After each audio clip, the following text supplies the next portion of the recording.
All right, welcome back, everyone. Now we're going to move on to our third president of the United States, and his name is Thomas Jefferson. So Thomas Jefferson sent a team out west, and two grizzly bear cubs were found on the quest. He built them a cage on the White House front lawn, and sometimes he'd walk them on leashes at dawn. The two baby bears became quite a sensation. They represented land and the growth of our nation. And here's a picture. Two grizzly bear cubs. Now, his presidential stats.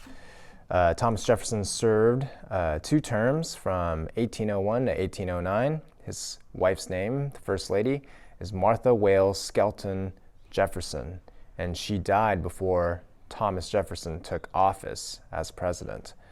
His vice president or vice presidents, he had 2. One during his first term, who was Aaron Burr, and for his second term, there was a man named George Clinton. He was a member of the Democrat-Republican Party. So it's interesting. Now we have the Democratic Party, and now we have the Republican Party, and they're 2 opposite parties today. But back then, there was one party named the Democrat-Republican Party.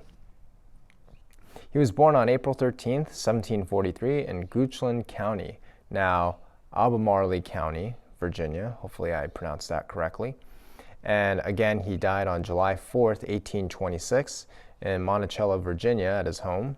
And Jefferson died approximately 5 hours before our second president, John Adams. His occupation or job before the presidency was as a lawyer, governor of Virginia, Minister to France, Secretary of State, and the Vice President of the United States. And his nickname was Man of the People.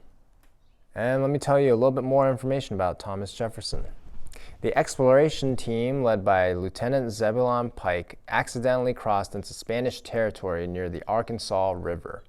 And I'll go ahead and put up a map right now.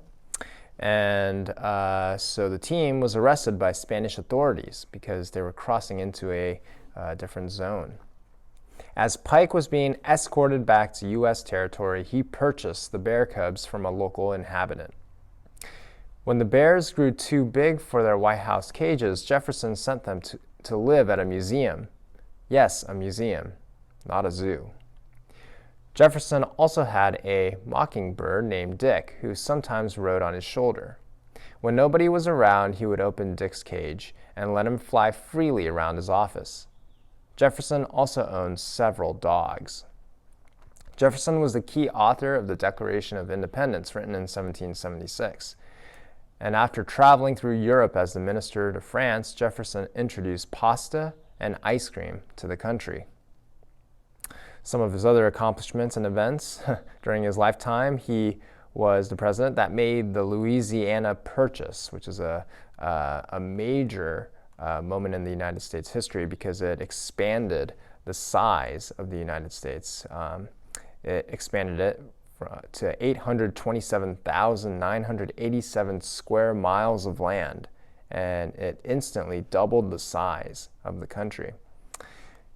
He also authorized the Lewis and Clark expedition that explored the land bought in the Louisiana Purchase. So he sent 2 explorers, and he sent them out west just to see what the land was like. And he also admitted Ohio, the state of Ohio, into the Union and became the state. And there you have it. This is Thomas Jefferson.